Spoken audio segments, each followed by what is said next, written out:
Nunca contei isso para ninguém, mas a pessoa que mais me amou só existia do outro lado do telefone. E quando eu fui atrás dele, encontrei o túmulo.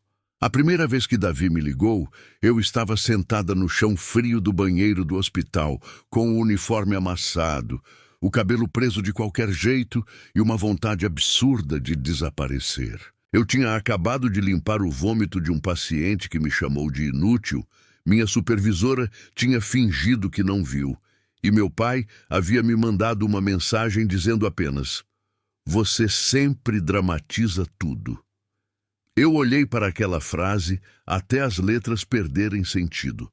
Depois bloqueei a tela do celular e chorei em silêncio, com a mão sobre a boca, porque técnica de enfermagem aprende cedo que até a própria dor precisa fazer pouco barulho. Foi quando o telefone tocou. Número desconhecido, 23:47. Eu devia ter recusado. Devia ter pensado em golpe, em trote, em alguém procurando outra pessoa. Mas tem dias em que a solidão fica tão pesada que a gente atende até o perigo, só para ouvir uma voz humana. Alô? Do outro lado, houve um silêncio curto, não vazio. Um silêncio de alguém tomando coragem. Então ele disse: "Helena, não chora no banheiro. Você sempre fica com soluço quando tenta esconder." Meu corpo gelou. Eu levantei do chão tão rápido que bati o ombro na pia. Olhei para a porta, para o vão por baixo dela, para o reflexo torto do espelho. O hospital estava vivo do lado de fora, com passos, maca rangendo, chamado no corredor, mas dentro daquele banheiro parecia que o mundo tinha parado só para ouvir aquela voz comigo. "Quem é?" eu sussurrei. "Alguém que lembra de você antes de você aprender a se esquecer. Se você já recebeu uma ligação que mudou o rumo da sua vida, fica comigo até o fim, porque eu juro que durante muito tempo eu também achei que era impossível. Só que algumas verdades não chegam batendo na porta. Elas ligam no escuro." Eu desliguei. Não por coragem, por medo. Fiquei parada, olhando para o aparelho, como se ele fosse explodir na minha mão. O coração batia tão forte que eu sentia no pescoço. Liguei a torneira, lavei o rosto, respirei fundo e tentei convencer a mim mesma de que eu tinha ouvido errado. Talvez alguém tivesse me visto entrar no banheiro chorando. Talvez fosse um colega brincando. Talvez fosse uma dessas coincidências cruéis que a vida manda para ver se a gente ainda aguenta. Mas quando destravei a tela, havia uma mensagem: "Desculpa, eu não queria assustar você." Nenhuma foto, nenhum nome. Só aquele número que eu nunca tinha visto. Eu digitei: "Quem é você?"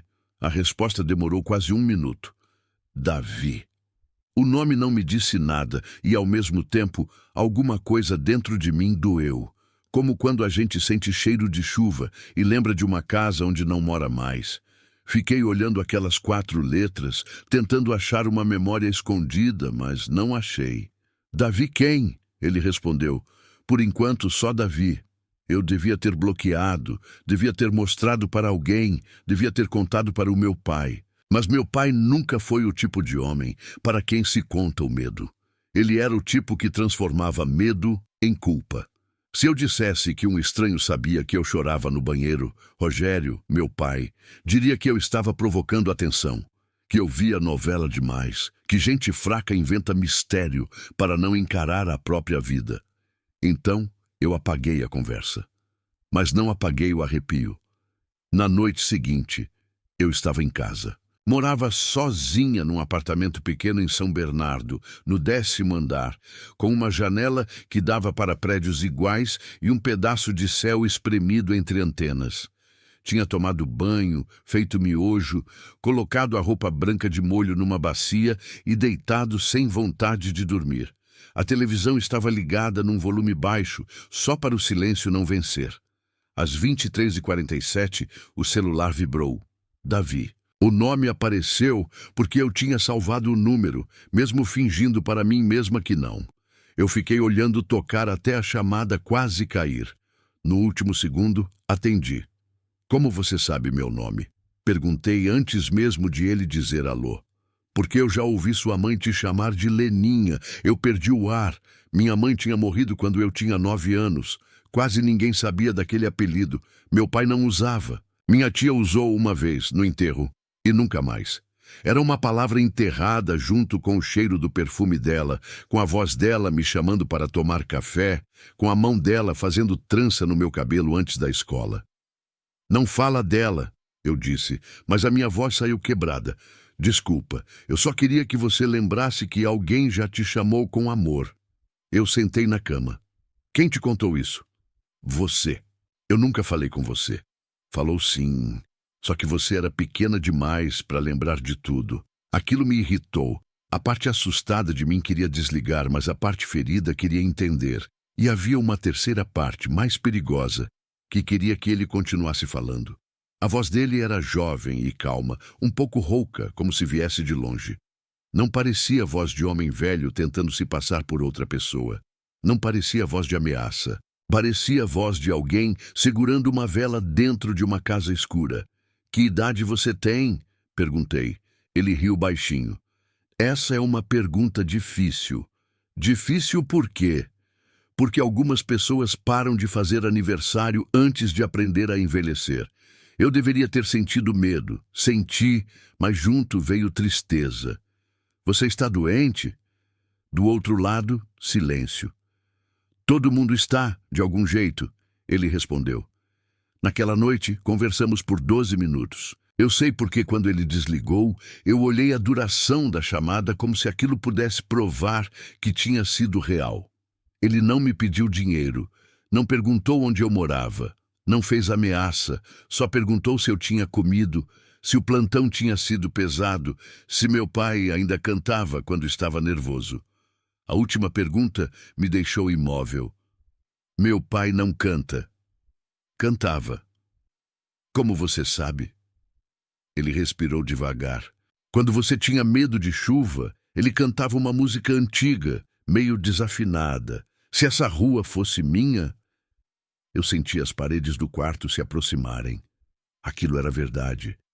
Quando eu era pequena, antes de minha mãe morrer, antes de meu pai virar um homem de portas trancadas e frases curtas, ele me pegava no colo nas tempestades e cantava essa música. Eu lembrava da barba dele encostando na minha testa, da camisa cheirando a cigarro e sabonete, dos trovões virando quase brincadeira.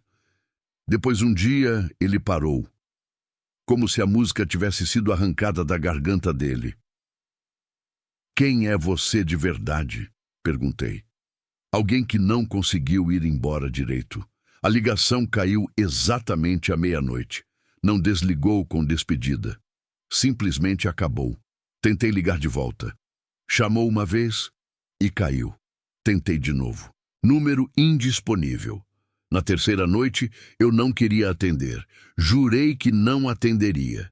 Fiz café às 23h30. Sentei na mesa com papel e caneta como se fosse interrogá-lo. Anotei perguntas. Sobrenome, cidade, quem deu meu número, como conheceu minha mãe, onde me viu. Mas quando o celular tocou às 23h47, meu peito apertou de um jeito humilhante. Eu atendi com a caneta tremendo na mão. Você tem uma cicatriz no joelho esquerdo, ele disse. Eu olhei para baixo, mesmo de calça comprida. Quem contou? Você caiu tentando subir no muro da Dona Teresa para pegar uma pipa amarela. Chorou mais de raiva do que de dor. Eu não lembrava da pipa, mas lembrava da cicatriz.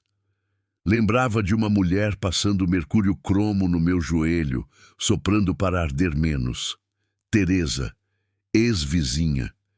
Eu não pensava nela havia anos. Ela morava na rua da casa antiga, a casa onde eu cresci até meu pai vender tudo às pressas, depois da morte da minha mãe.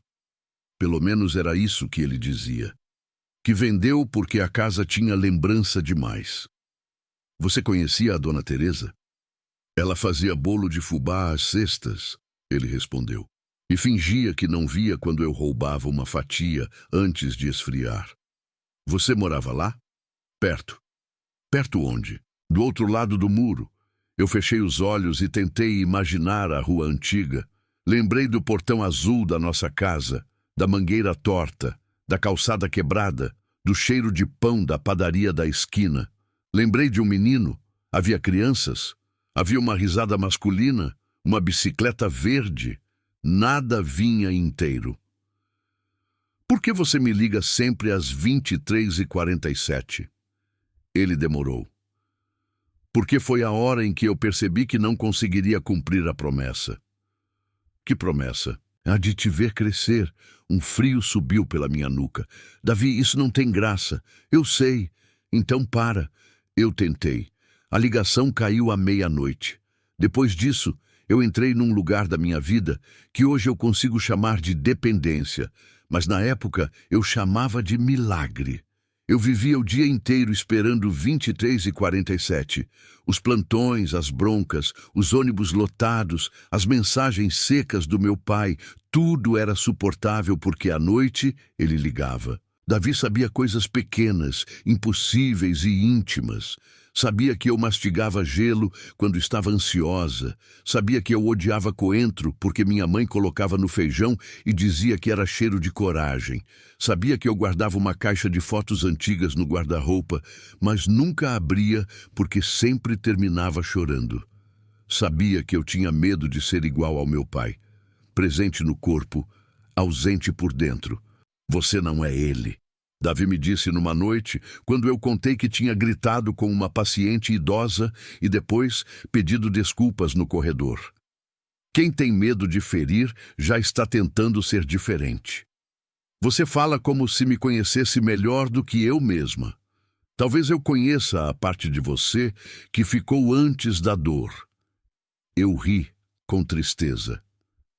Isso parece frase de filme ruim. Então esquece a frase e fica com o sentido. Era assim que ele fazia. Ele entrava onde ninguém entrava, mas não invadia. Eu nunca tinha tido isso. Meus relacionamentos anteriores tinham sido gente cansada demais para me ouvir ou gente interessada demais em me consertar. Davi não me consertava. Ele me escutava como se eu não fosse um problema. Eu perguntava sobre ele, claro. Perguntava toda noite. Você mora onde? Num lugar com pouca mudança. Isso não é resposta. É a única que eu consigo dar sem mentir. Você trabalha com o quê? Com espera. Você tem família? Tive. Você está preso? De certo modo. Você está me vigiando? Não, eu só conheço os rastros. Aquilo devia me afastar, mas a solidão é uma negociadora perigosa. Ela aceita respostas incompletas quando a voz vem com carinho. E eu estava cansada de ser forte sem testemunha. Então comecei a contar coisas que nunca contei a ninguém. Contei que eu tinha raiva da minha mãe por ter morrido, depois culpa por ter raiva. Contei que meu pai nunca me abraçava em datas importantes, mas aparecia para criticar minha roupa, meu emprego, minha cara de cansaço. Contei que, aos 22, perdi um bebê de uma gravidez que ninguém soube, porque o namorado desapareceu e eu não tive coragem de dizer em voz alta que estava sozinha. Contei que, às vezes, eu cuidava dos outros no hospital com uma delicadeza que eu mesma nunca recebia. Davi ficava em silêncio durante as partes mais difíceis. Não aquele silêncio de quem espera a vez de falar. Um silêncio cheio de presença. Numa noite, depois que eu contei sobre o bebê, ele disse: eu queria ter sentado do seu lado naquele dia. Você nem me conhecia. Conhecia, Helena. Para com isso. Eu conhecia você antes de você precisar fingir que não precisava de ninguém. Eu chorei, com o celular colado no rosto. Por que você não aparece? Porque eu não posso. Você é casado? Não. Você é criminoso? Não. Então por quê? Ele ficou mudo por tanto tempo que eu achei que a ligação tinha caído. Porque quando você abrir a porta certa, eu vou desaparecer de outro jeito. Eu não entendi. Na verdade, não quis entender. No terceiro mês de ligações, eu já sabia que estava apaixonada.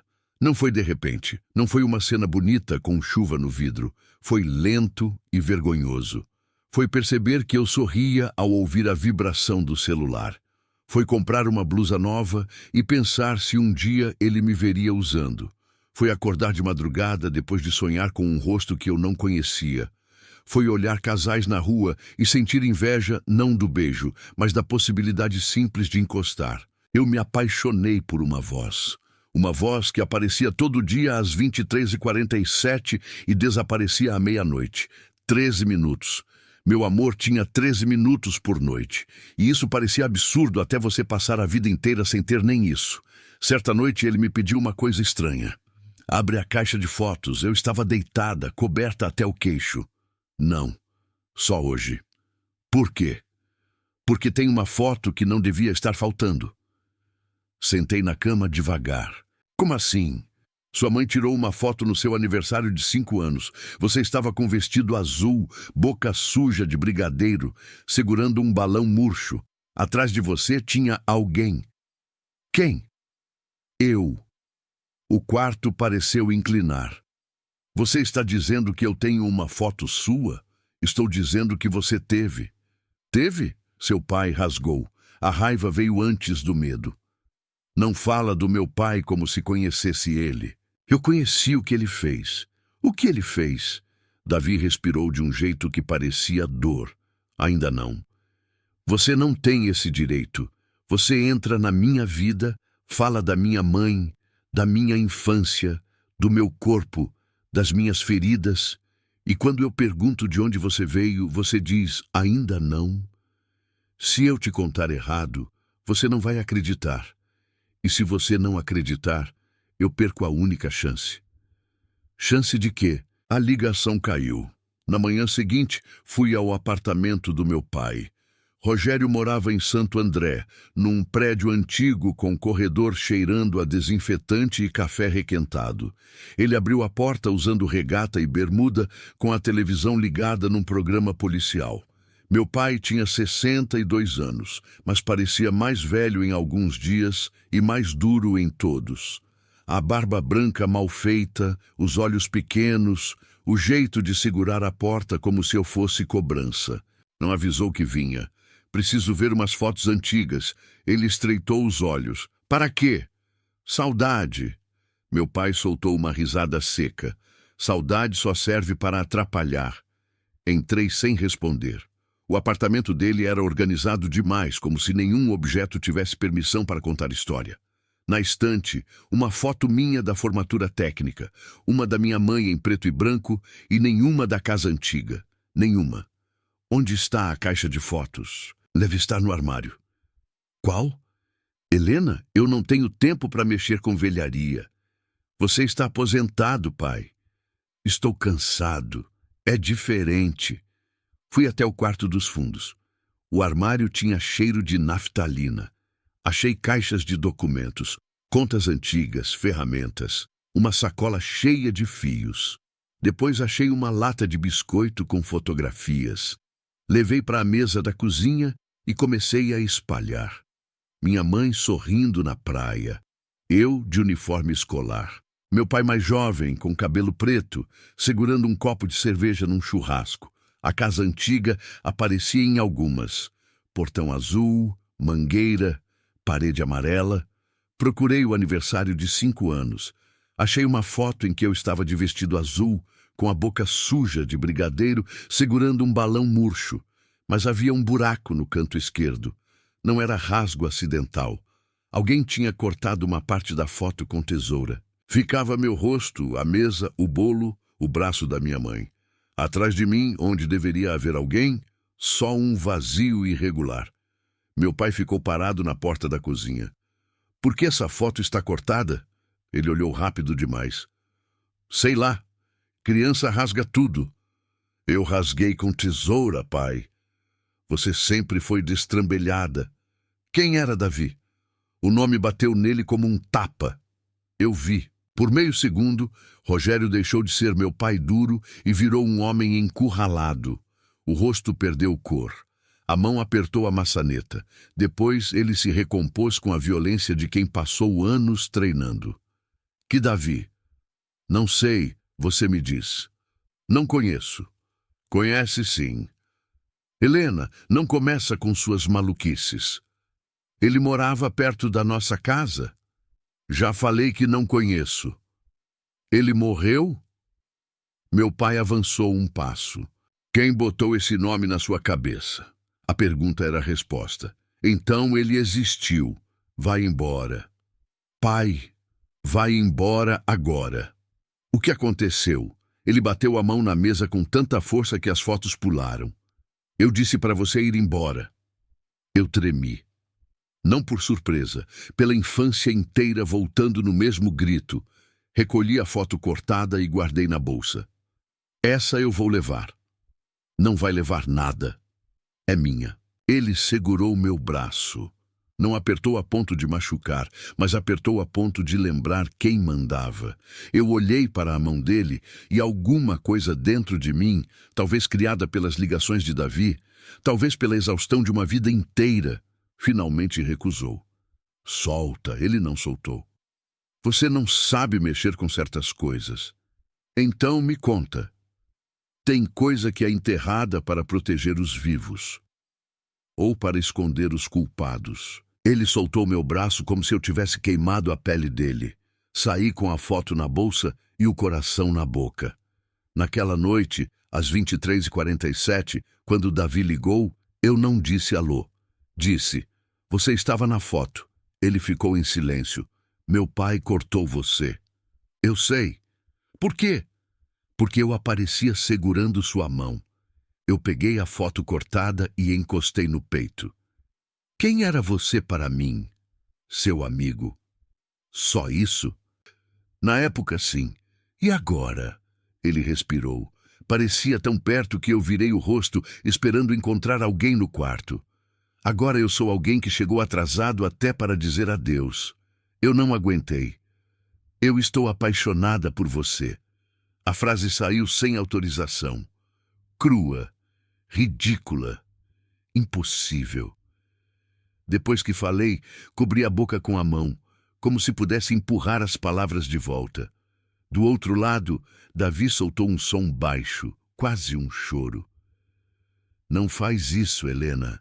Eu já fiz. Você não sabe o que está amando. Eu sei como você me faz sentir. Isso não é justo com você. Justo? Justo era meu pai mentir? Justo era você saber tudo de mim e eu não saber nada de você? Eu queria que você vivesse sem esse peso. Então, por que ligou? Pela primeira vez, ele pareceu perder o controle. Porque eu não aguentei mais ver você acreditando que nunca foi salva por ninguém. A frase ficou suspensa no ar. Salva? Silêncio. Davi? Pergunta para Teresa. Ele disse com a voz falhando. Dona Teresa da Casa Verde. Ela ainda guarda o sino de vento na varanda. Como eu acho ela? A rua antiga sabe o caminho. Davi, espera. E Helena? O quê? Quando você descobrir, não deixe que a raiva vire a única lembrança. A ligação caiu. Eu não dormi. No outro dia, peguei 2 ônibus até a rua onde cresci. Fazia quase 20 anos que eu não pisava ali. Mesmo assim, meu corpo reconheceu antes da cabeça. A padaria tinha virado uma farmácia. O mercadinho agora era loja de capinha de celular. A calçada parecia menor. A mangueira da nossa antiga casa não existia mais. O portão azul tinha sido trocado por um cinza automático. E a parede amarela estava coberta por textura bege. Mas a casa verde ainda estava lá. Menor, descascada, com vasos na janela e um sino de vento enferrujado pendurado na varanda. Meu dedo demorou no interfone. Uma voz de mulher atendeu. Quem é? Eu engoli seco. Dona Teresa, é a Helena, filha da Miriam e do Rogério. O silêncio que veio depois foi tão comprido que achei que ela tinha desligado. Então, ouvi um soluço. Minha Nossa Senhora. Leninha. O portão abriu. Teresa estava mais velha do que minha memória permitia. Cabelos brancos presos num coque, óculos grossos, vestido florido, mãos manchadas pelo tempo. Quando me viu, levou os dedos à boca como se eu fosse um fantasma. Você tem os olhos da sua mãe, ela disse. Eu não sabia se abraçava ou perguntava. Ela resolveu por mim, me puxou para dentro e me apertou com uma força surpreendente. A casa cheirava a café, sabão de coco e bolo. O mesmo cheiro da infância. Por um segundo, senti 5 anos de novo e quase desabei. Eu vim perguntar sobre Davi. O rosto de Teresa se fechou, mas não de raiva, de sofrimento antigo. Ela me levou até a cozinha, serviu café sem perguntar se eu queria, colocou 2 xícaras na mesa e ficou encarando a própria mão. Seu pai sabe que você veio? Não. Ele vai odiar. Eu também estou começando. Ela fechou os olhos. Não diga isso antes de saber tudo. Depois, se quiser odiar, odeie com a verdade inteira. Então me conta. Teresa olhou para a janela. O sino de vento fez um som fraco na varanda. Davi era meu neto. Eu senti um choque atravessar meu corpo. Neto? Filho da minha Ana Paula. Moravam comigo depois que ela separou do marido. Ele tinha 16 quando começou a ajudar sua mãe com você. Miriam gostava dele. Todo mundo gostava. Era um menino bom demais para uma rua que só sabia falar da vida alheia. Eu não lembro dele. Você lembra, só não sabe que é ele. Teresa levantou, foi até a sala e voltou com uma caixa de sapato amarrada com barbante. Colocou sobre a mesa como quem coloca um caixão pequeno. Antes de abrir, preciso te pedir perdão. Perdão por quê? Por ter deixado você crescer sem saber. Eu quase não respirava. Ela abriu a caixa. Dentro havia fotografias, recortes de jornal, um chaveiro derretido, uma pulseira infantil azul e um celular antigo, desses de teclado, com a carcaça queimada numa lateral. Meu coração reconheceu o objeto antes da razão. De quem era esse celular? Do Davi. O mundo estreitou. Teresa pegou uma fotografia e me entregou. Nela, eu aparecia pequena, talvez 5 anos, sentada no muro entre as casas. Do meu lado, havia um rapaz magro, de cabelo escuro caindo na testa, sorriso largo, camiseta vermelha. Ele segurava uma pipa amarela rasgada. Eu tinha o joelho ralado e a cara emburrada. Esse é Davi, Teresa disse. Olhei para o rosto dele e senti uma saudade impossível. Como sentir falta de alguém que eu não lembrava. Como o peito reconhece antes da memória. Ele era só um menino. Era, mas tinha a alma de gente que veio ao mundo para proteger os outros. Ela me mostrou outra foto. Meu aniversário de 5 anos, vestido azul, boca suja de brigadeiro, balão murcho, e atrás de mim, inteiro, estava Davi segurando minha mão, rindo para alguma coisa fora da imagem. A parte cortada da foto. Eu passei os dedos pelo rosto dele. Meu pai tirou ele de todas as fotos? Das que conseguiu. Por quê? Teresa sentou devagar. Os olhos dela estavam cheios de uma água antiga. Porque se você lembrasse de Davi, talvez um dia perguntasse do incêndio. A palavra abriu um buraco no chão. Eu não lembrava de incêndio, ou achava que não lembrava, mas meu corpo lembrou. Um cheiro de fumaça subiu do nada. Um calor no rosto. Alguém gritando meu nome. Uma luz laranja tremendo na parede. Que incêndio! Teresa apertou a xícara. A noite em que sua casa pegou fogo. Eu me levantei sem perceber. Minha casa nunca pegou fogo. Pegou. Não. Meu pai teria contado. Seu pai contou que a mudança foi por causa da morte da sua mãe, não contou? Sim. Mentira pela metade. Sua mãe morreu 2 anos depois. A casa queimou antes. Eu levei a mão à testa. As datas se embaralharam. Eu tinha lembranças quebradas de morar em um apartamento antes da morte da minha mãe. Mas meu pai sempre dizia que saímos da casa porque ela estava doente, porque precisava ficar perto do hospital, porque a vida exigiu. Eu nunca questionei. Criança aceita a versão de quem alimenta. Eu estava lá? Teresa chorou. Estava presa no quarto dos fundos. A cozinha pareceu girar. Não. Sua mãe tinha ido trabalhar. Seu pai estava em casa. Houve uma briga na rua, um curto, um cheiro de gasolina. Até hoje ninguém sabe o início exato. Mas o fogo subiu rápido. Você dormia.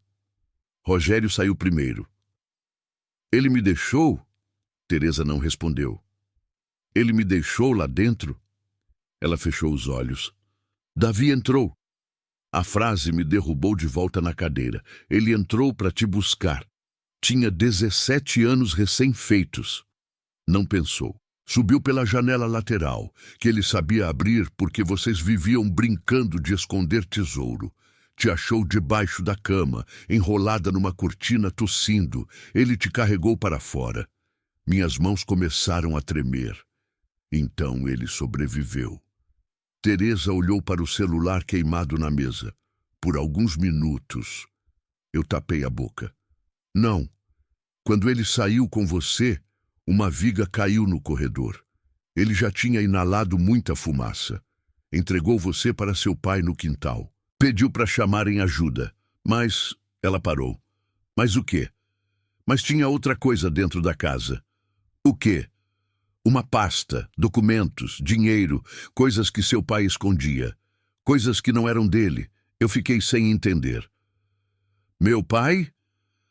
Rogério trabalhava numa oficina e desviava peças, vendia por fora, fazia rolo com seguro.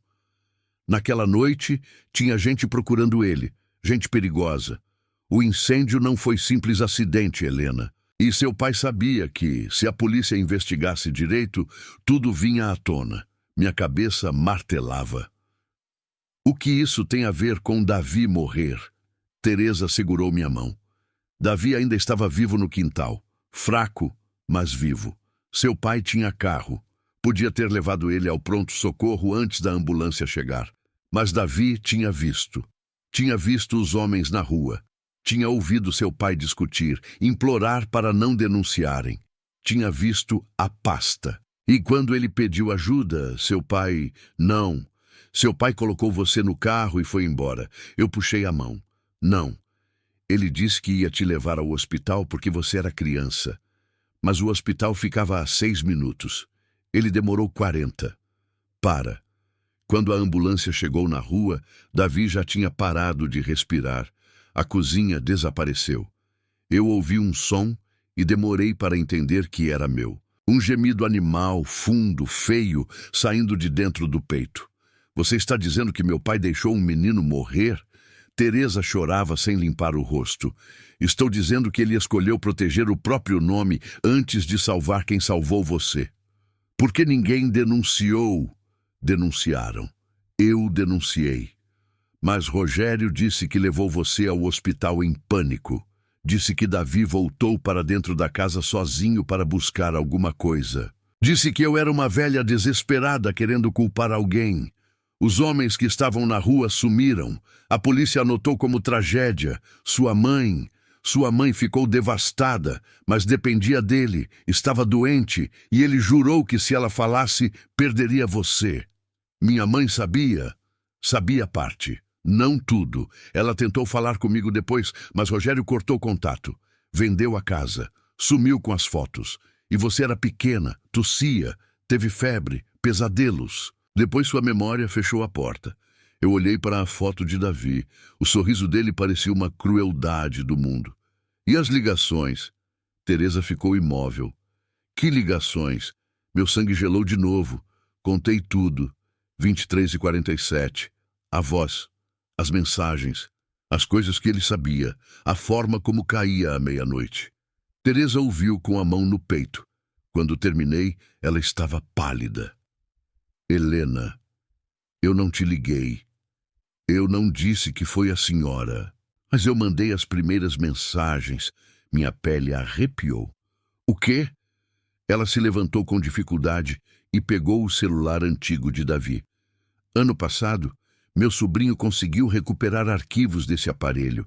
Eu guardei por 12 anos sem coragem de mexer. Ele disse que talvez tivesse fotos, áudios. Quando ouvi, eu quase morri de novo. Que áudios! Teresa apertou o celular queimado como se segurasse a mão do neto. Davi gravou mensagens para você.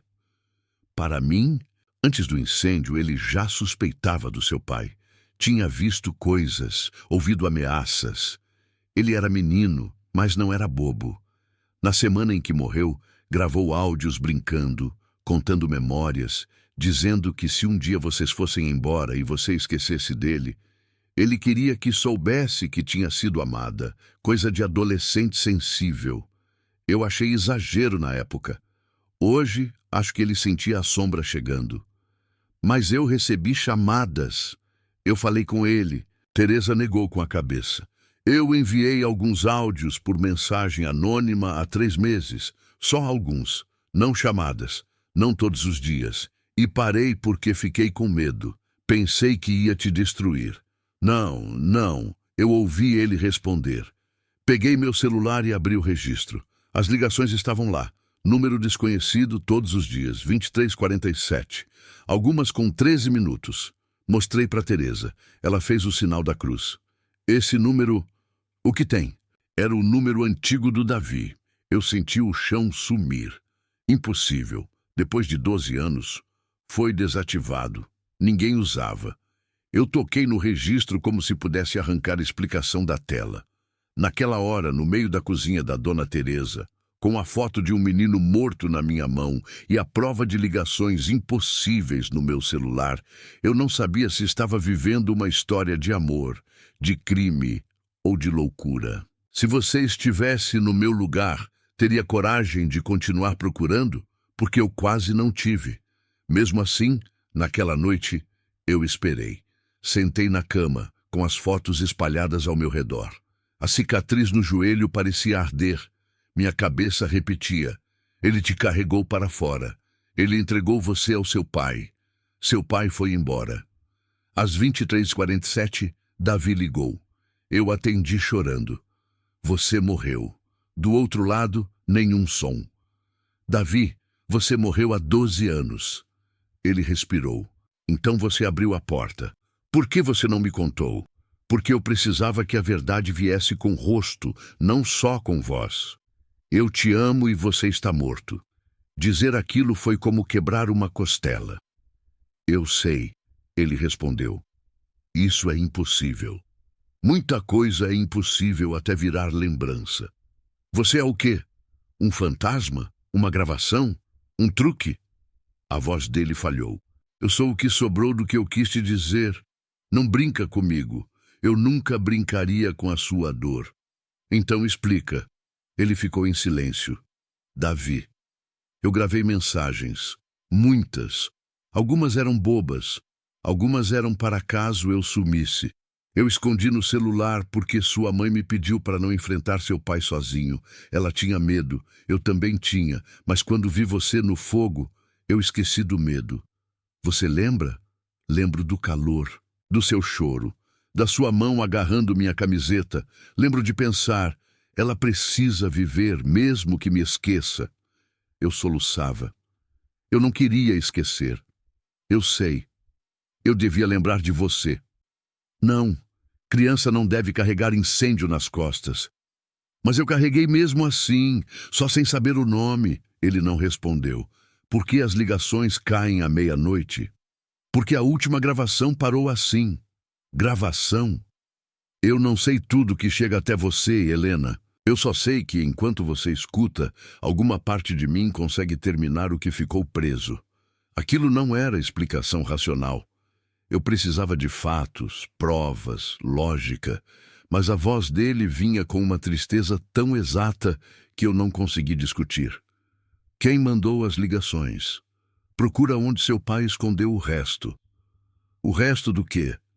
Da noite. Tem vídeo? Tem culpa. Às vezes culpa grava melhor que câmera. Davi, por favor. A casa antiga tinha um depósito no fundo. Depois do incêndio, Rogério voltou antes da venda. Levou uma fita. Teresa não viu, mas eu vi antes. Que fita? Seu aniversário. Sua mãe filmava tudo. Ela filmou mais do que bolo. Minha respiração travou. Onde está? Onde ele guarda o que não consegue jogar fora? Eu não sei onde é. Sabe sim. O homem que apaga fotos não joga fora a tesoura. A ligação caiu. Passei os 2 dias seguintes fingindo normalidade. Trabalhei no hospital como um corpo emprestado. Troquei curativo, medi pressão, empurrei cadeira de rodas, sorri para gente que reclamava da demora. Por dentro, eu queimava. Meu pai tinha deixado Davi morrer. Meu pai tinha apagado a memória de um menino que salvou minha vida. Meu pai tinha feito minha mãe adoecer de silêncio. No terceiro dia, fui de novo ao apartamento dele. Não avisei. Ele abriu a porta com cara de irritação. De novo? Preciso conversar. Não tenho nada para falar. Eu falei com Teresa. O rosto dele endureceu. Aquela velha mentirosa ainda está viva? Está. E lembra muito bem. Vá embora, Helena. Davi salvou minha vida. Ele ficou imóvel. Quem te contou essa história? A verdade contou. Verdade? Verdade é que eu te criei. Eu paguei escola, comida, remédio. Eu fiquei quando sua mãe morreu. Ficou? Ou sobrou? A mão dele subiu, não para me bater, mas para apontar na minha cara. Cuidado, eu entrei no apartamento mesmo assim. Onde estão as fitas antigas? Não tem fita? Tem sim. Você está doente, precisa de ajuda. Eu precisei de ajuda naquela noite. Quem me ajudou foi Davi. Meu pai me encarou com ódio e medo misturados. Davi era um moleque metido. Ele morreu por mim. Morreu porque quis bancar herói. A frase saiu dele antes que conseguisse segurar. Nós dois ouvimos. O apartamento ficou mudo. Então você lembra? Eu disse. Ele virou o rosto. Sai daqui. Você lembra dele? Sai. Você lembra que ele estava vivo? Rogério pegou meu braço de novo, mais forte. Mas dessa vez eu não tremi. Talvez porque Davi, morto há 12 anos, tinha me ensinado por telefone a ficar de pé. Solta, pai. Eu não vou deixar você destruir minha vida por causa de um defunto. Eu puxei o braço. Você já destruiu a dele. Ele me empurrou para a porta, não com força suficiente para eu cair, mas suficiente para humilhar. Eu bati as costas no batente. A vizinha do apartamento ao lado abriu uma fresta. Meu pai viu e mudou a voz na hora. Minha filha está nervosa, problema de ansiedade. Aquilo me deu nojo. Eu fui embora, mas antes de descer, peguei meu celular e mandei mensagem para Teresa. Ele sabe, ele falou. Ela respondeu, venha aqui amanhã. Tem uma coisa que não tive coragem de mostrar. Naquela noite, Davi não ligou. Às 23h47, nada. Às 23h50, nada. À meia-noite, nada. Eu chorei como se tivesse sido abandonada por alguém que nem podia ficar. E ali entendi uma crueldade nova. Perder uma pessoa morta dói de um jeito diferente, porque não existe lugar para pedir que ela volte. No dia seguinte, fui à casa de Teresa. Ela estava com uma pasta sobre a mesa. Achei no fundo da caixa, disse. Não mostrei antes porque tem coisa que depois de vista não desvira. Dentro havia cópias de boletim de ocorrência, recortes de jornal e uma carta. A letra era de minha mãe. Dona Teresa, se um dia minha filha procurar a senhora, diga que eu tentei, diga que eu fui fraca, mas não fui cega. Rogério mentiu sobre aquela noite. Eu vi Davi no quintal. Eu vi meu marido sair com Helena e deixar o menino no chão. Eu gritei para ele voltar.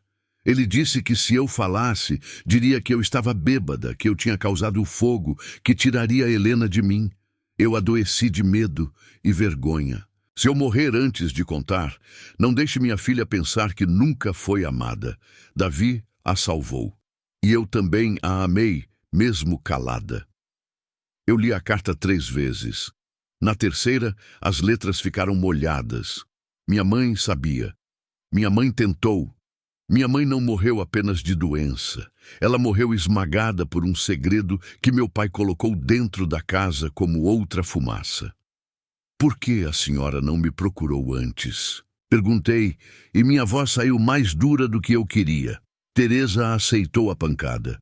Porque Rogério me ameaçou, porque eu era pobre, velha, sem prova forte, porque sua mãe morreu e ele sumiu com você. Porque eu tive medo de aparecer e ele dizer que eu era louca querendo dinheiro. Porque eu falhei, Helena. Não vou enfeitar. A honestidade dela doeu menos que as desculpas do meu pai. E agora? Ela empurrou a carta para mim. Agora você decide o que faz com a verdade. Eu preciso da fita. Se existe, Rogério guardou. Por que guardaria algo que incrimina ele? Teresa olhou para a janela. Porque culpado também tem saudade. E porque monstros gostam de lembrar o momento em que venceram. Voltei para casa com a carta da minha mãe dentro da bolsa, como se carregasse uma brasa. Passei a noite olhando para o telefone. Davi não ligou de novo, nem no dia seguinte. No terceiro dia sem a voz dele, eu fiz uma coisa que nunca pensei fazer. Invadi o apartamento do meu pai. Não arrombei. Eu tinha uma chave antiga que ele me dera anos antes para emergências, dizendo que eu nunca usava para nada útil. Esperei terça-feira de manhã, quando ele ia ao mercado e ficava fora 1 hora. Entrei com luvas de procedimento que peguei no hospital e o coração batendo na garganta. O apartamento parecia ainda mais frio sem ele. Comecei pela estante, depois armário, gavetas, caixas, debaixo do colchão, atrás da máquina de lavar. Nada. Lembrei da frase de Davi. O homem que apaga fotos não joga fora tesoura. Tesoura. Voltei à cozinha. Havia uma gaveta com facas, abridor, fósforos elásticos. A tesoura estava lá, grande, cabo preto. Peguei e olhei como se fosse uma arma. Nada. Então percebi que a gaveta tinha fundo falso. Não era sofisticado. Era apenas uma placa fina de madeira encaixada. Puxei com a ponta da tesoura e ela levantou. Dentro havia um envelope pardo, uma fita mini DV, um pendrive velho e um recorte de fotografia. O pedaço cortado, Davi segurando minha mão. Sentei no chão da cozinha e chorei sem som. Depois peguei tudo e saí. Meu pai me viu no corredor. Ele voltava com sacolas de mercado. A gente se olhou por 3 segundos. Ele olhou minha bolsa. Eu olhei a mão dele apertando a sacola até o plástico quase rasgar. O que você pegou? Perguntou. Eu não respondi. Helena, entrei no elevador. Ele correu, segurou a porta. Me dá isso. Não, você não sabe o que está fazendo. Pela primeira vez, eu sei. Ele entrou no elevador comigo, apertou o térreo e ficou entre mim e a porta, respirando rápido.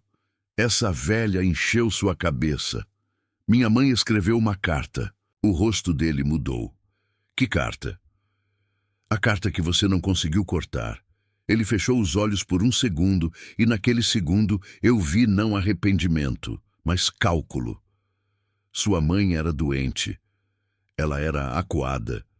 Ela via coisa onde não tinha. E Davi também não tinha. O elevador parou no térreo, saí rápido, mas ele veio atrás. Eu fiz tudo por você. A frase ecoou no hall. Eu virei. Não, Davi fez por mim. Você fez por você. Ele levantou a mão como se fosse me calar. O porteiro olhou. Meu pai abaixou. Você vai se arrepender. Ele disse baixo. Eu já me arrependo. De ter acreditado em você por 24 anos. Fui direto para a casa de Teresa. Ela tinha um aparelho antigo guardado? Não, mas o sobrinho dela, Marcos, trabalhava com conversão de fitas e eletrônicos. Ligou para ele. 2 horas depois, estávamos os 3 numa salinha nos fundos da casa, com um notebook aberto, cabos, adaptadores e a fita mini DV sobre a mesa. Pode estar danificada, Marcos avisou. Não prometo nada. Só tenta, eu disse. Enquanto ele mexia, meu celular vibrou. 23h47. Davi. Eu quase deixei cair. Teresa viu o nome na tela e levou a mão ao peito. Atendi no viva voz. Helena. A voz dele saiu baixa, chiada, mas era ele. Teresa começou a chorar antes de qualquer palavra. Davi, ela sussurrou. Do outro lado, silêncio. Vó, ele disse. A casa inteira pareceu prender a respiração. Teresa caiu sentada. Meu menino, eu não sei explicar o que aconteceu naquela sala. Talvez fosse apenas um áudio antigo montado por alguma tecnologia que eu não entendia. Talvez fosse a memória encontrando um fio. Talvez fosse milagre. Talvez algumas histórias não precisem escolher uma palavra só. Vó, não chora, ele disse com a voz de quem tinha 17 anos para sempre. A senhora fica feia chorando. Teresa riu e soluçou ao mesmo tempo. Desgraçado, até morto me chama de feia. Eu apertei o celular. Davi, nós achamos a fita. Então chegou a hora. Você sabia? Eu esperava. O que tem nela? O suficiente para parar a mentira. Marcos olhou para nós assustado, mas não disse nada. Na tela do notebook, a imagem finalmente apareceu granulada, tremida, com cores antigas. Minha mãe, viva, ela segurava a câmera em um aniversário. A imagem balançava. Eu aparecia pequena, correndo com vestido azul. Havia música, risada, gente falando. Davi surgiu no quadro segurando um prato de bolo, fazendo careta para a câmera. Para de filmar, dona Miriam. Eu estou feio.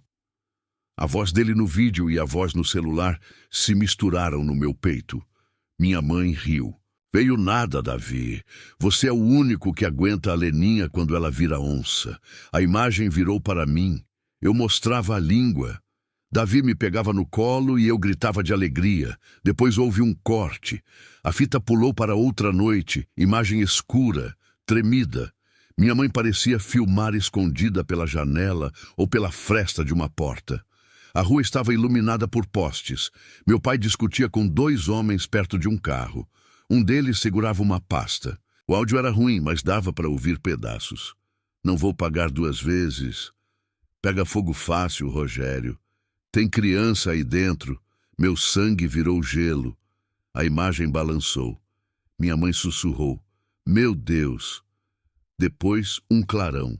Gritos. A câmera caiu, levantou, filmou fumaça saindo da lateral da casa. Minha mãe chorava, chamava meu nome. A imagem ficou confusa. Vizinhos corriam. Alguém gritava para chamar bombeiro. Então, Davi apareceu.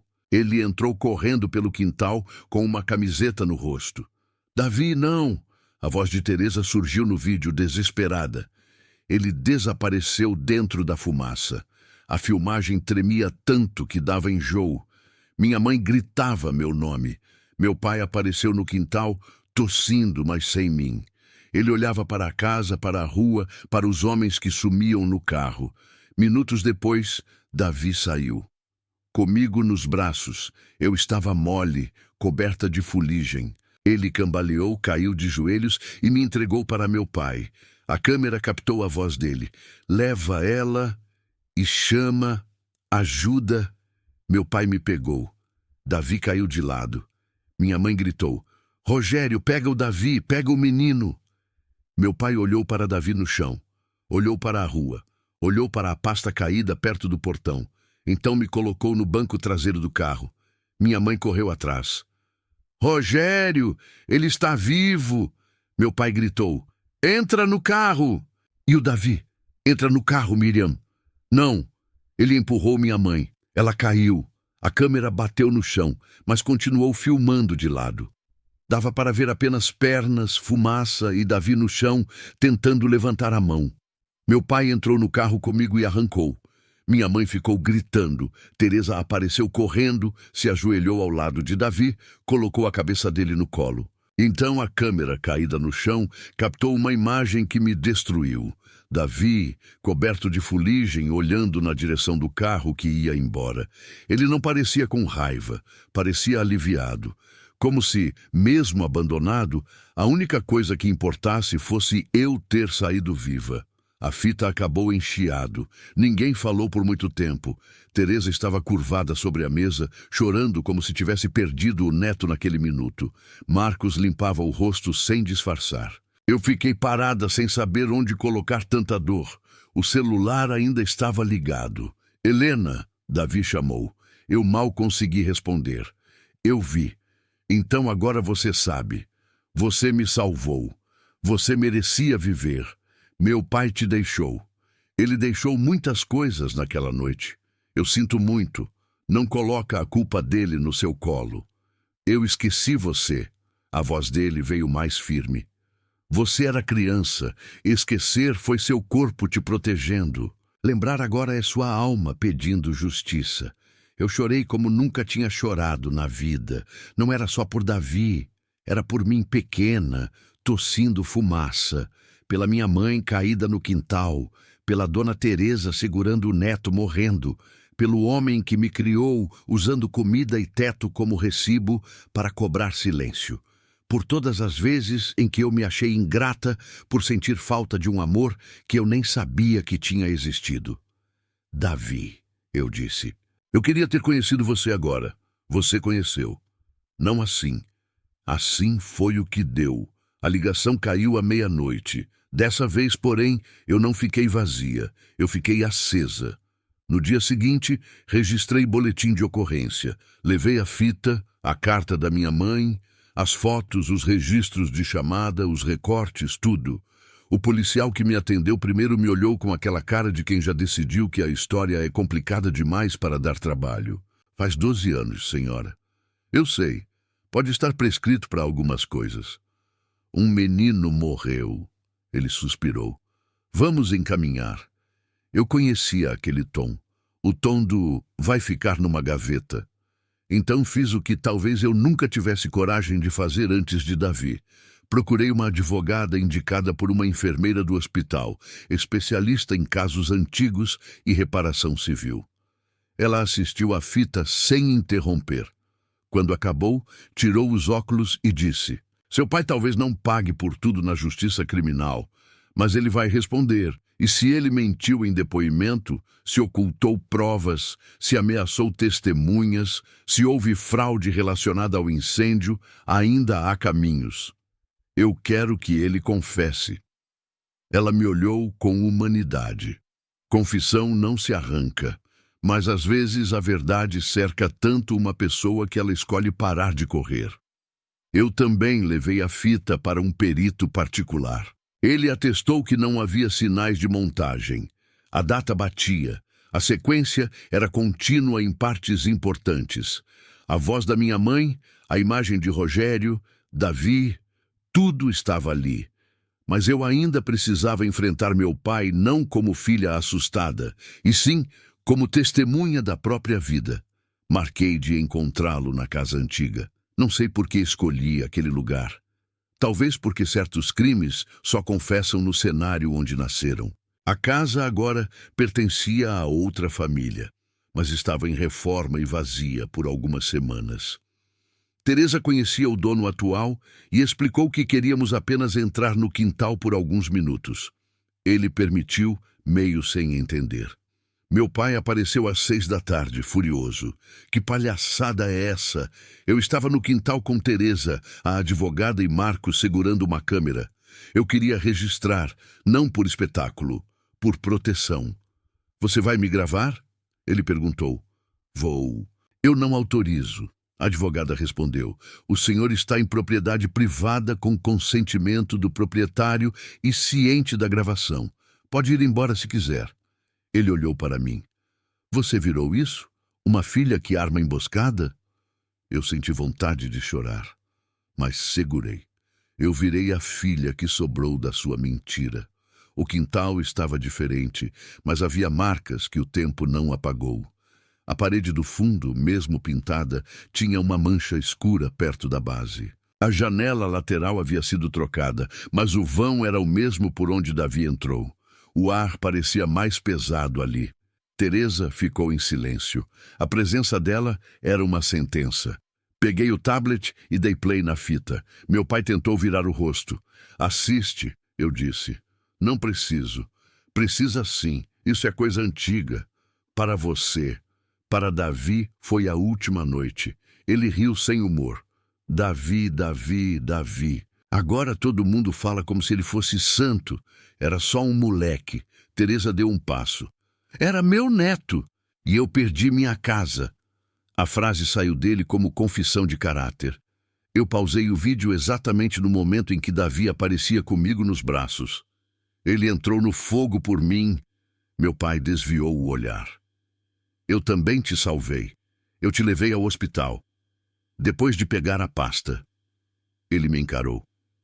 Quem te falou isso? A câmera. Apertei play. A imagem mostrou meu pai olhando para a pasta, depois para Davi no chão. Rogério perdeu a cor. Isso não prova nada. Prova que ele estava vivo. Eu estava em choque. Minha mãe gritou que ele estava vivo. Eu tinha minha filha no colo. E um carro com espaço. Ele começou a andar de um lado para o outro. Vocês não sabem como foi. Vocês não estavam na minha cabeça. Teresa explodiu. Eu estava com meu neto morrendo nos braços. Meu pai apontou para ela. Você sempre me odiou.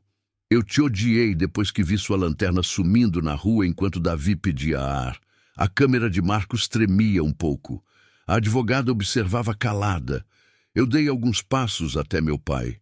Pela primeira vez, eu vi nele não uma autoridade, mas ruína. Um homem que passou 12 anos empilhando mentira sobre mentira até virar prisioneiro do próprio esconderijo. Por que você cortou as fotos? Perguntei. Ele não respondeu. Porque nunca falou o nome dele. Silêncio. Porque deixou minha mãe morrer achando que falhou comigo. A boca dele tremeu. Sua mãe era fraca. Eu senti algo se partir. Não fala dela assim. Ela queria entregar tudo, queria me destruir, queria colocar você contra mim. Você fez isso sozinho. Ele bateu no próprio peito. Eu fiz o que precisava fazer para manter você comigo. Não, você fez para não ser preso. Ele olhou para a câmera, para a advogada, para Teresa. O cerco estava fechado. Eu tinha medo, ele disse quase rosnando. Está satisfeita? Eu tinha medo.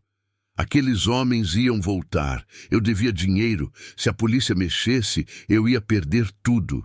Eu vi o menino no chão. Vi sim. Mas você estava roxa, Helena. Você não respirava direito.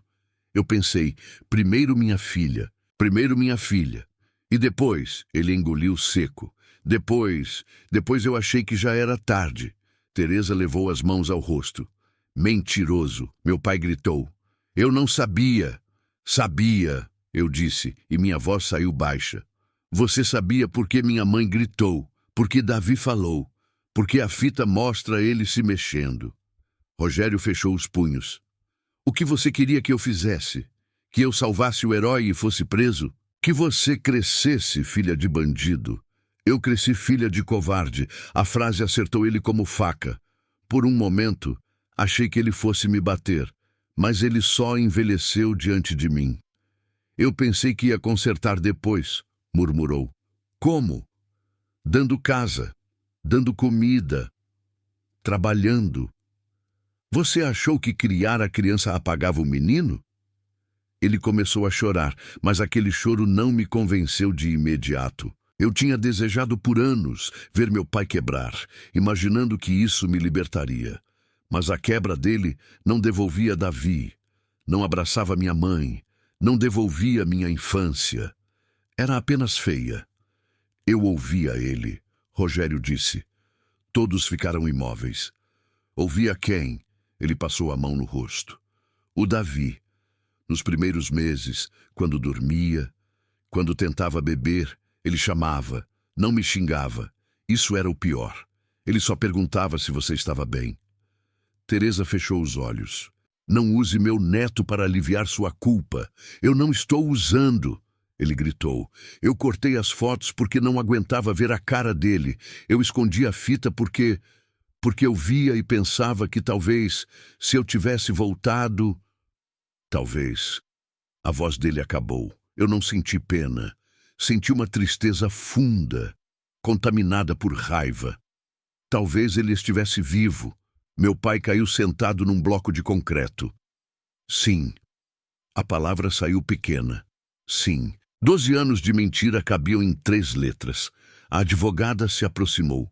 O senhor admite que deixou Davi sem socorro, mesmo sabendo que ele estava vivo? Meu pai olhou para ela, depois para mim.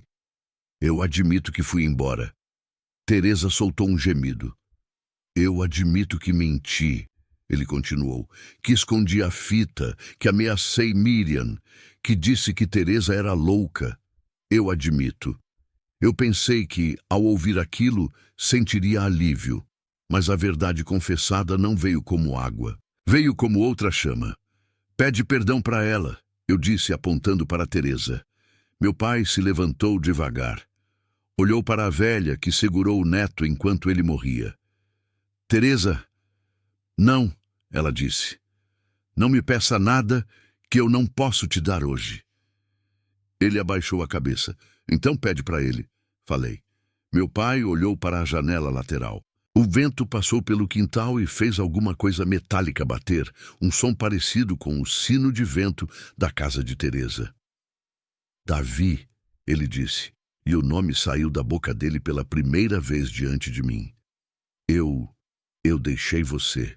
Nenhum de nós respirou. Eu deixei você porque fui fraco, porque tive medo de perder minha vida suja. Você salvou minha filha e eu não salvei você. Eu não tenho perdão. Não tenho. Ele chorava agora com o corpo inteiro. Pela primeira vez, não parecia a atuação. Mas eu aprendi tarde que arrependimento não é borracha. É só luz acesa sobre o estrago. Naquela noite, registrei a confissão. O vídeo foi anexado ao processo. A história começou a circular primeiro entre conhecidos, depois numa página local. Não fui eu que publiquei tudo. A advogada controlou o que podia ser divulgado sem atrapalhar o caso. Mas a cidade pequena dentro da cidade grande acordou com memória. Gente que morava na rua antiga apareceu dizendo que lembrava do incêndio. Um bombeiro aposentado confirmou horários. Uma antiga enfermeira do pronto-socorro lembrou de mim chegando com fuligem e de meu pai sumindo por minutos antes de me registrar. Pedaços que antes pareciam inúteis começaram a formar uma estrada. Meu pai foi intimado. E reabertura trouxe consequências que eu ainda não sabia medir. Ele perdeu a pose, parou de me mandar mensagens de cobrança, tentou me ligar algumas vezes. Eu não atendi, eu não queria vingança cega, mas também não queria reconciliação apressada só porque o sangue assusta a gente com a palavra família. Família sem verdade é cativeiro. E eu tinha vivido tempo demais dentro dele. Davi voltou a ligar 3 noites depois da confissão, 23h47. Eu estava no cemitério. Teresa tinha me levado até lá de tarde, mas eu não consegui entrar. Voltei sozinha à noite com uma lanterna, a foto inteira do aniversário e o celular na mão. O túmulo ficava perto de um muro coberto de era. Simples. Nome completo: Davi Santana Moura. Nascimento e morte separados por 17 anos. Embaixo, uma frase escolhida por Teresa. Quem ama acende caminho até com a própria vida. Eu sentei na grama úmida. Quando o telefone tocou, a luz da tela iluminou meu rosto. Eu estou aqui, eu disse. Eu sei. No seu túmulo. Está frio? Um pouco. Você sempre odiou frio. Eu ri chorando. Como você sabe? Você roubava minha blusa quando brincava no quintal. Eu era folgada. Era mandona. Você gostava? Muito. Eu encostei a foto na pedra. Você era bonito. Era, com cara de quem aprontava. Eu aprontava pouco. Você exagerava. Mentiroso. Houve uma pausa suave. Você viu meu rosto. Vi. E não se assustou? Eu senti saudade. A voz dele embargou. Isso é mais do que eu esperava. Eu olhei para o nome gravado. Davi, o que eram essas ligações? De verdade. O silêncio veio, mas não pesado. Parecia despedida se aproximando. Talvez sua dor tenha encontrado as gravações. Talvez Teresa tenha aberto uma porta quando mandou os primeiros áudios. Talvez alguém tenha usado o número antigo. Talvez seja só seu coração costurando voz em cima de memória. Você está dizendo que eu inventei? Não. Estou dizendo que amor e verdade às vezes usam fios que a gente não entende. Eu preciso entender. Precisa viver. A palavra me atingiu. Sem você, por mim também. Eu chorei em silêncio, olhando os outros túmulos iluminados por postes azulados e âmbar. Ao fundo, perto do portão, vi uma silhueta. Meu pai. Ele estava parado, sem coragem de chegar perto. Eu não o convidei, não expulsei. Apenas deixei que ele visse de longe o que tinha tentado apagar. Ele veio, eu disse. Seu pai? Sim. Você quer que eu diga para perdoar? Você diria? Não. Perdão que vem por ordem vira outra prisão. Eu apertei o celular. Eu não sei o que fazer com ele. Faça primeiro com você. Saia do incêndio, Helena. Essa frase abriu uma porta dentro de mim.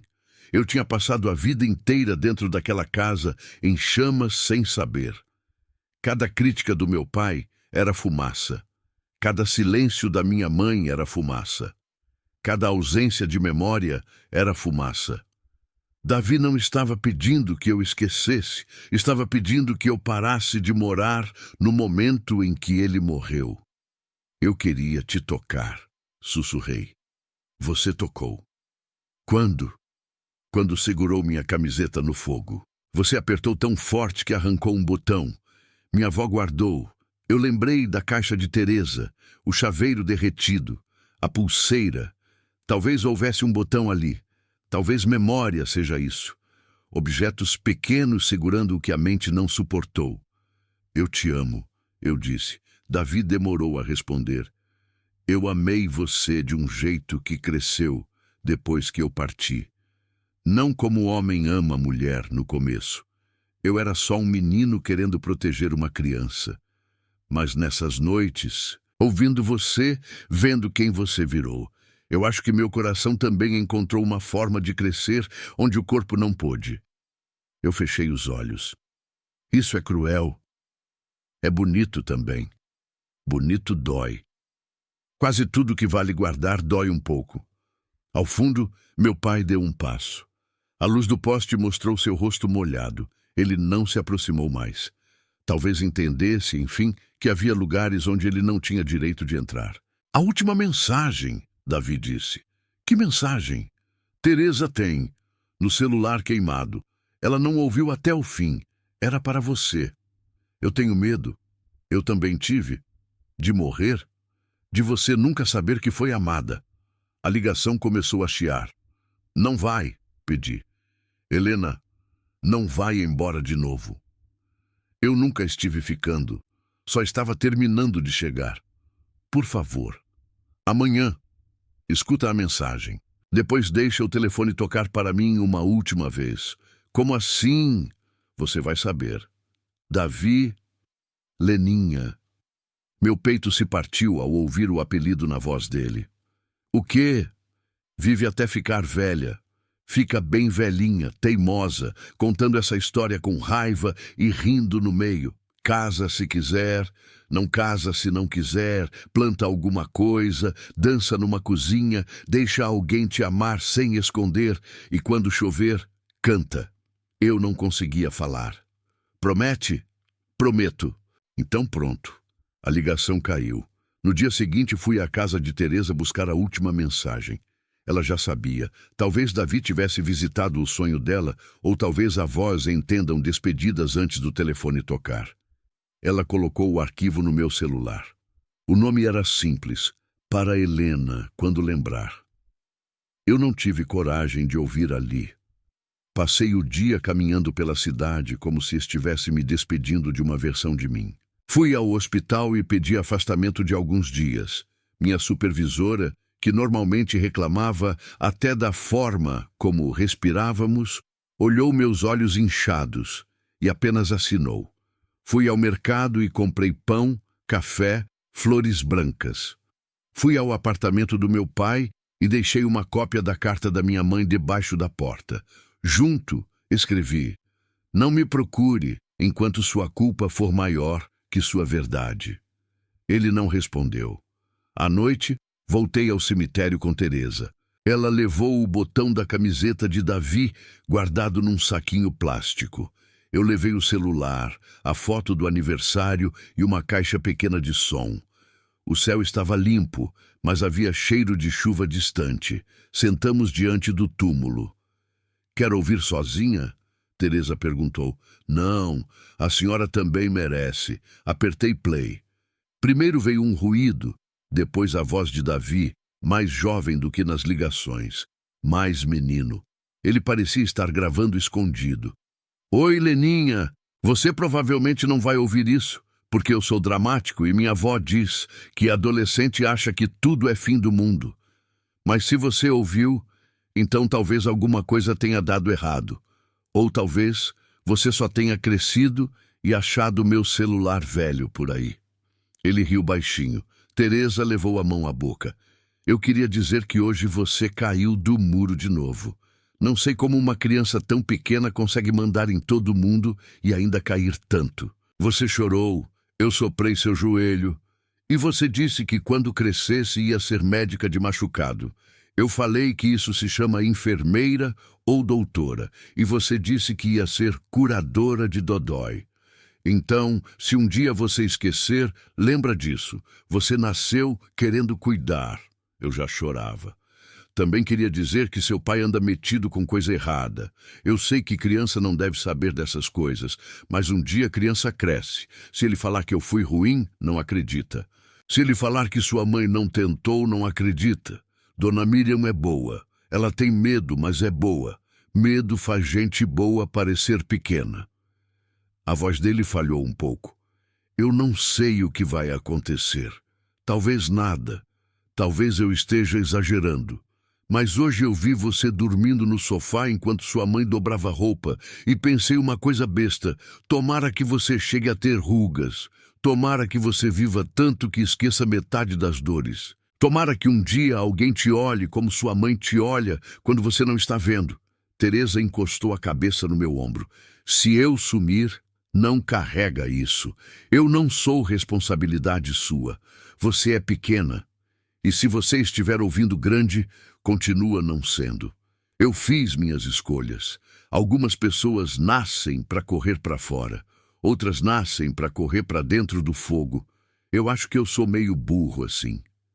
Ele riu de novo, mas agora parecia segurar choro. Eu queria te ver crescer. Queria ver se você ia continuar mandona. Queria saber sua voz de adulta. Queria te contar que quando você canta errado, inventando palavra, parece passarinho brigando com panela. Queria, sei lá, queria ficar por perto. O áudio ficou silencioso por alguns segundos. Mas se eu não ficar, Leninha, faz uma coisa por mim. Não deixa ninguém apagar você. Nem seu pai, nem tristeza, nem culpa. Nem amor pela metade. Se alguém cortar uma foto, procura o pedaço. Se alguém mudar a história, pergunta de novo. Se alguém disser que você é difícil de amar, lembra que um menino entrou no fogo porque achou sua vida preciosa. Não porque você devia alguma coisa, só porque era você. Eu apertei a grama com a mão. E se um dia você esquecer meu nome, tudo bem. Eu fico feliz do mesmo jeito, porque esquecer meu nome significa que você viveu depois de mim. E era isso que eu queria quando te carreguei, que você vivesse. A voz dele ficou mais baixa. Agora preciso desligar antes que minha avó me chame para jantar. Ela fez bolo de fubá. Se existir algum lugar depois daqui, tomara que tenha bolo. Tchau, Leninha. Quando chover, não tenha medo. Se essa rua fosse minha, eu mandava ladrilhar. Só para você passar. Ele cantarolou a música, desafinado. A mesma música que meu pai cantava. Mas na voz de Davi, ela não tinha peso. Tinha promessa. O áudio terminou. Durante muito tempo, ninguém se mexeu. Então meu celular, que estava sobre a lápide, acendeu sozinho. 23h47. O número de Davi chamou. Eu olhei para Teresa. Ela assentiu. Atendi. Não havia voz. Só o som distante da música, como se viesse de um rádio velho em outra casa. Se essa rua fosse minha, eu coloquei o celular sobre a lápide e deixei tocar. A chamada durou 13 minutos. À meia-noite, a tela apagou. E nunca mais Davi ligou. Nos meses seguintes, minha vida não virou bonita de uma vez. Histórias reais, mesmo inventadas pelo destino, não fecham ferida com mágica. O processo contra meu pai foi lento. Ele confessou formalmente parte do que fez, negou outras, depois voltou atrás, depois adoeceu, depois tentou usar a doença como ponte até mim. Eu visitei uma vez. Ele estava em uma sala fria, menor do que o orgulho dele. Quando me viu, chorou. Você veio. Vim ouvir. Ele pediu perdão, dessa vez sem discurso. Disse que não esperava que eu aceitasse. Disse que sonhava com Davi todas as noites. Disse que a pior punição não era cadeia, nem julgamento, nem vizinho apontando o dedo. Era acordar e lembrar do olhar do menino no chão. Eu escutei. Depois disse: eu não sei se um dia vou te perdoar, mas não vou mais deixar sua culpa mandar na minha vida. Ele assentiu, destruído. Né, você parece sua mãe. Que bom. Foi a primeira vez que essa comparação não doeu. Teresa virou minha família escolhida. Eu passei a ir à casa dela aos domingos. No começo, a gente só chorava e tomava café. Depois começamos a rir. Ela me contou histórias de Davi roubando goiaba, Davi tentando aprender violão, Davi brigando com um menino maior porque ele chutou um cachorro. Eu contei do hospital, dos pacientes, das noites difíceis. Ela me deu a receita do bolo de fubá e disse que eu errava a quantidade de açúcar de propósito para ter desculpa de voltar. Um dia, ela me entregou uma sacola com fotos restauradas. Em todas, Davi tinha voltado para o lugar de onde meu pai tentou arrancá-lo. No meu aniversário, segurando minha mão, no muro com a pipa, na calçada me ensinando a andar de bicicleta com rodinhas. Em uma delas, minha mãe estava na varanda, Davi no quintal, eu entre os dois, e o sol batia tão bonito que parecia mentira. Coloquei essa foto na sala. Na primeira noite em que ela ficou ali, choveu. Eu acordei com trovões. Por instinto antigo, senti medo. Depois levantei, fui até a cozinha, acendi a luz e cantei baixinho. Se essa rua fosse minha... Minha voz era ruim. Davi teria rido. Minha mãe talvez tivesse corrigido. Eu ri sozinha no meio da música e chorei no final.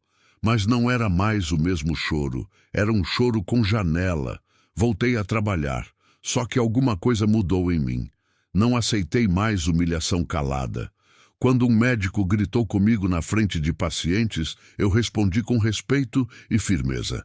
Quando minha supervisora tentou me culpar por erro de escala, pedi que colocasse por escrito. Quando uma paciente idosa segurou minha mão e disse que tinha medo de morrer sozinha, eu sentei 2 minutos além do permitido e disse que ela não estava sozinha naquele momento.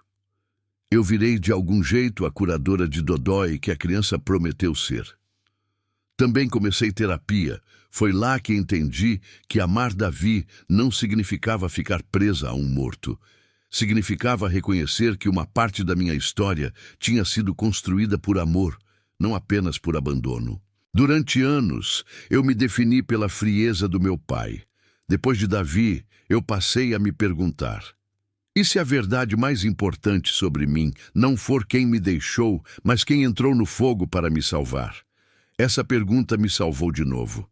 1 ano depois, no aniversário da morte de Davi, organizamos uma pequena homenagem na Rua Antiga. Nada grandioso. Teresa, Marcos, alguns vizinhos, a advogada, colegas meus do hospital, até o dono atual da casa. Plantamos uma muda de ipê amarelo perto da calçada, onde antes havia a mangueira. Colocamos uma placa discreta, em memória de Davi Santana Moura, que escolheu salvar. Eu levei flores. Teresa levou bolo de fubá. No fim da tarde, quando todos já estavam indo embora, uma menina de uns 6 anos, filha de uma vizinha nova, perguntou quem era o moço da foto na placa. Eu me ajoelhei diante dela. Foi um rapaz muito corajoso. Ele era bombeiro? Olhei para Teresa, que sorriu com os olhos molhados. Não, era só alguém que não conseguiu ver uma pessoa precisando de ajuda e ficar parado. A menina pensou, séria. Então ele era herói. Eu respirei fundo. Era. Naquela noite, sonhei com Davi pela primeira vez com rosto. Não foi no fogo, não foi no cemitério, foi na rua antiga, num dia de sol. Eu estava adulta, ele tinha 17 anos e ainda assim nada parecia estranho. Ele estava sentado no muro, segurando uma pipa amarela. Você demorou, ele disse. Eu me perdi. Eu sei. Você vai ficar? Ele sorriu. Não do jeito que você quer. Então de que jeito? Ele apontou para o ipê. Quando florescer. Acordei chorando, mas em paz. Anos passaram desde então, e eu aprendi uma coisa que talvez seja a única moral dessa história. Existem pessoas que entram na nossa vida por décadas e só nos ensinam medo. Outras aparecem por 13 minutos no telefone e devolvem nosso nome. Davi não foi meu namorado, não foi meu marido. Não foi um amor possível como os outros entendem. Ele foi o amor que atravessou uma mentira, um incêndio, uma fita escondida, uma casa vendida, uma foto cortada, 12 anos de silêncio, e ainda chegou a tempo de me dizer, você foi amada, e isso mudou tudo. Meu pai morreu 3 anos depois da confissão. Eu fui ao enterro. Não chorei como filha devastada, nem sorri como inimiga satisfeita. Fiquei diante do caixão, sentindo o peso complicado do sangue. Antes de ir embora, deixei uma frase que nunca disse a ele em vida. Eu devolvo sua culpa para você. A minha vida eu levo comigo. Depois, visitei o túmulo de Davi. O ipê já tinha dado as primeiras flores amarelas naquele ano. Levei uma delas e coloquei sobre a lápide. Teresa, já bem fraquinha, ficou ao meu lado segurando o meu braço. Ele ia gostar de te ver assim, ela disse. Assim como? Inteira. Eu olhei para o céu. Não havia ligação, não havia música, não havia milagre visível. Só vento. Mas, pela primeira vez, o silêncio não parecia abandono. Parecia descanso. Hoje, quando alguém me pergunta por que eu guardo um celular velho, queimado, numa caixa forrada de tecido azul, eu digo que é uma lembrança de família. Pouca gente entende. Menos gente ainda merece a história inteira. Mas às vezes, em noites de chuva, eu abro a caixa, vejo as fotos e escuto a última mensagem. Não para sofrer de novo. Para lembrar que houve uma menina presa num quarto cheio de fumaça. Houve um menino que correu para dentro. Houve uma mãe que tentou escrever a verdade com as forças que tinha.